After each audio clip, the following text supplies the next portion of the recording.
Olá, tudo bem? Como vai você? Espero que você esteja bem, sempre bem.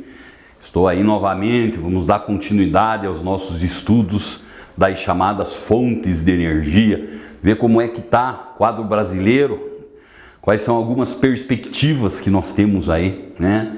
Conversei um pouquinho com você aí na última aula, logo no comecinho, sobre essa questão de energia renovável e não renovável.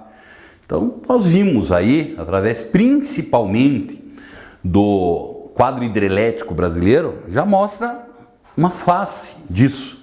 Então, o Brasil, se comparado com a maior parte dos países em desenvolvimento ou desenvolvida, a gente está muito bem na fita, né? Porque as nossas fontes de energia, presta bem atenção, nós estamos dando uma olhada só nessa questão da eletricidade. Você viu lá naquele primeiro gráfico, né? Acaba acontecendo o quê? Nós temos lá um valor extremamente alto de fonte renovável. Talvez chegue tranquilamente a 80% da nossa energia elétrica. Aonde é que você encontra esses números em outro país do mundo, né? Isso é um lado muito positivo para nós brasileiros, porque a gente sabe que vem crescendo cada vez mais no planeta uma consciência ecológica. Existem muitas pessoas que estão sabendo, se eu estou consumindo um determinado produto, eu estou impactando o ambiente. Como é que eu faço para reduzir isso? Eu tenho essa preocupação.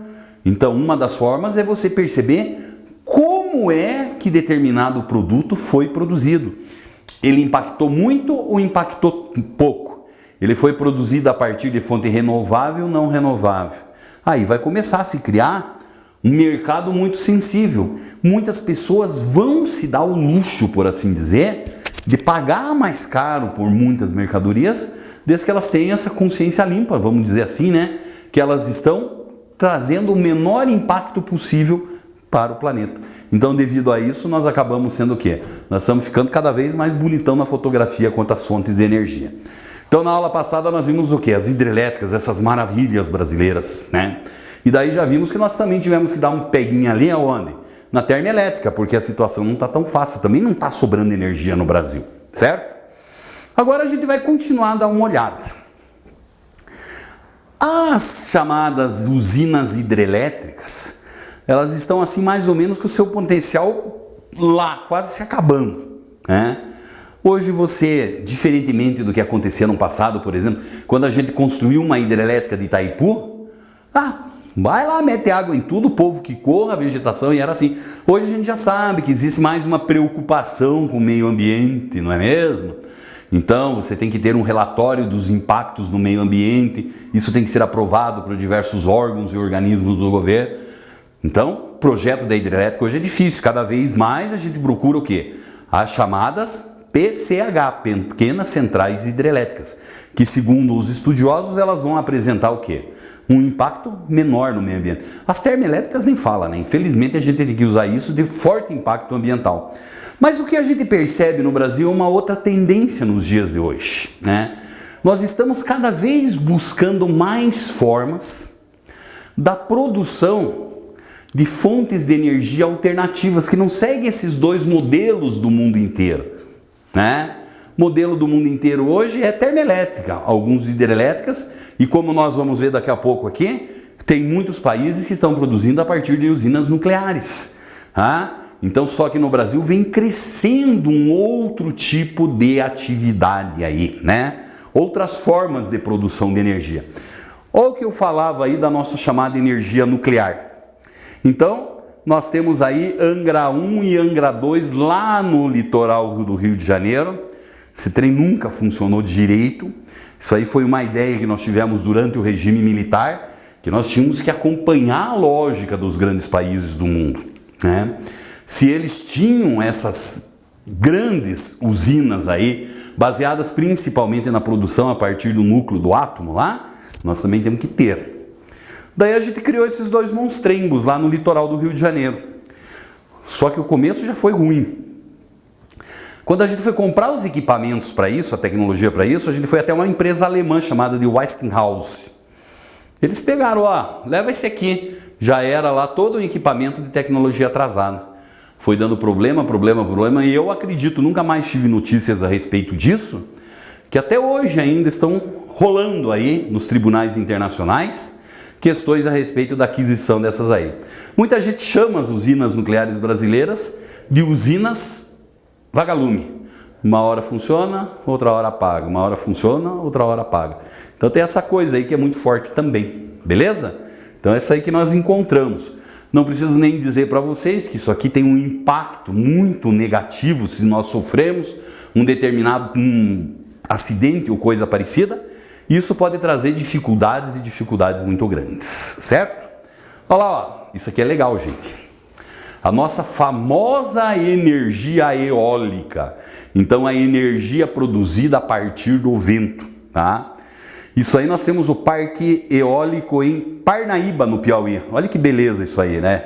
Então, você tem aqui essas torres. Lá em cima da torre você vai ter grande pá, que alguns chamam de cataventos, né? E nesse centro aqui você vai acabar encontrando o quê? A presença de uma turbina eólica. Então, a partir do momento que você tem aqui um vento constante, essa turbina vai esse vento vai movimentar as pás, que por consequência faz um movimento também na turbina e nós temos a geração de energia. Tá? Características dessa formação de energia. Primeiro, é uma coisa legal, né? Por que é uma coisa legal? Qual é o impacto que traz na natureza? Né? Apesar de eu já vi aí alguns grupos reclamarem que isso pode influenciar na rota de migração dos pássaros. Pode criar estresse para os animais que aqui estão. Mas também tudo tem limite, né? Mas tudo bem. Então tá aí. Isso aqui a gente não tem noção do tamanho disso aqui, mas você pode ter essas pás das turbinas aí, me desculpe, podem chegar até 40 metros de comprimento. Então isso aqui, a princípio a gente acha que é um brinquedinho bobo, mas tem aí, são turbinas de grande porte. Pode ser instalado em qualquer lugar? Não, não pode ser instalado em qualquer lugar. Nós precisamos instalar isso naquelas regiões onde você tem um vento constante. Como é que você vai depender da energia que vem desse trem aqui? Se hoje tá ventando, opa, tem luz, dá para soltar pipa também se estiver ventando, né? E daí no outro dia acaba acontecendo o quê? Não tem, o pessoal vai ficar sem energia. Então, quanto maior for a velocidade do vento e sua constância, são as regiões ideais. No Brasil se destaca principalmente litoral nordestino, né? Tanto que nós temos aqui, que eu não sei onde fica, lá no Piauí. E daí nós encontramos também um potencial grande no Brasil, aí, entre outras regiões, no sul do país, no estado do Rio Grande do Sul. Então é uma forma de energia que está crescendo muito no Brasil aí, tá? Ó, essa aqui também é uma forma de energia que ela é muito interessante, que é a chamada energia solar. Como nós bem sabemos o que acaba acontecendo com a tal da energia solar aí, ela é a principal fonte de energia do planeta. Provavelmente, se não fosse o nosso querido Sol, não existiam as demais fontes, com exceção de alguns minerais, né? Então estão elas aí. O homem também utiliza essa fonte de energia há muitos anos, muitos séculos, né? Desde o aquecimento da água, aquecimento de residências e assim por diante, sempre o Sol foi um grande companheiro da humanidade, por assim dizer, né? Mas hoje a grande moda aí da energia solar consiste exatamente nisso aqui. O que é isso? Isso aqui é uma tecnologia. São chamados painéis fotovoltaicos. A título de aqui, ó, onde que está isso aí no Brasil? Não tem bem. Bom, mas isso aqui está quase que virando uma praga no Brasil. O que as pessoas têm? Quando os chineses entraram no mercado, isso aqui era quase que uma exclusividade de tecnologia alemã e americana. Mas agora os chineses entraram no mercado e conseguiram baratear, porque isso era uma tecnologia muito cara. Então ficou acessível às pessoas. Então hoje a gente pega aí, dependendo da grande cidade que você andar no Brasil, é muito comum você encontrar telhado das casas, os prédios e coisa parecida, com uma quantidade muito grande desses painéis aí. É comum acontecer isso, certo? Então o que esses painéis fazem? Esses painéis são basicamente, vão captar essa energia solar e fazer o que com essa energia solar? Transformar elas em uma corrente elétrica, né? Durante muito tempo, achou-se que essa energia solar, Ó, isso aí é o futuro da humanidade. A hora que baratear a tecnologia, nós acabamos sendo o quê? Nós acabamos sendo que todo mundo vai produzir a sua própria energia em casa, né? Então, problema de poluição, por exemplo, vão acabar. Aquelas áreas que não têm muita utilidade no planeta podem se transformar em gigantes fazendas produtoras de energia solar. Você pega, por exemplo, um deserto. O que tem no deserto? Nada, mas tem sol. Então pega áreas gigantescas do deserto e sai instalando esse negócio, resolve o problema de todo mundo. É bem assim? Não é bem assim, né? Porque nós acabamos percebendo que ocorreu o quê? Durante muito tempo os entusiastas fizeram uma forma de produção de energia extremamente limpa. Mas agora vem chamar a atenção pelo seguinte: para a produção desses painéis aqui, o impacto ambiental, principalmente na geração de resíduos, é muito grande, né? Então, de uma hora para outra, assim, de anjinho do bem, a energia solar, passou a ser o anjinho de mal e muitas vezes aí prejudicando as pessoas. Mas é uma fonte de energia que ela cresce muito significativamente no Brasil. E cada vez mais nós usamos a chamada biomassa, né? Então, o que seria essa biomassa? Também é uma fonte de energia muito antiga que nós temos no nosso planeta. Por exemplo, talvez arrisco eu a dizer que depois dos alimentos, a biomassa se transformou em uma grande fonte de energia durante um período muito grande da história da humanidade. O que é que consiste essa biomassa? Então, são organismos vivos que nós utilizamos aí para a produção de energia, principalmente os vegetais. Galera não usava lenha em grande quantidade. Galera hoje ainda não usa lenha, por exemplo, lá na pizzaria, na panificadora e coisa parecida. Isso aí é biomassa, né? Mas a galera tá cada vez evoluindo mais nessa biomassa. Que trem será que é esse aqui? Não sei se você consegue ler, ó. Usina produtora de etanol, localizada no município de Campo Florido, lá na nossa querida Minas Gerais. Então, etanol é o quê? É o álcool que é retirado da cana-de-açúcar. Nós sabemos que no Brasil, nós temos uma quantidade muito grande dessas plantas industriais aqui. Produzimos muito etanol. Parte desse etanol, ele vai justamente para abastecer nossos automóveis, né?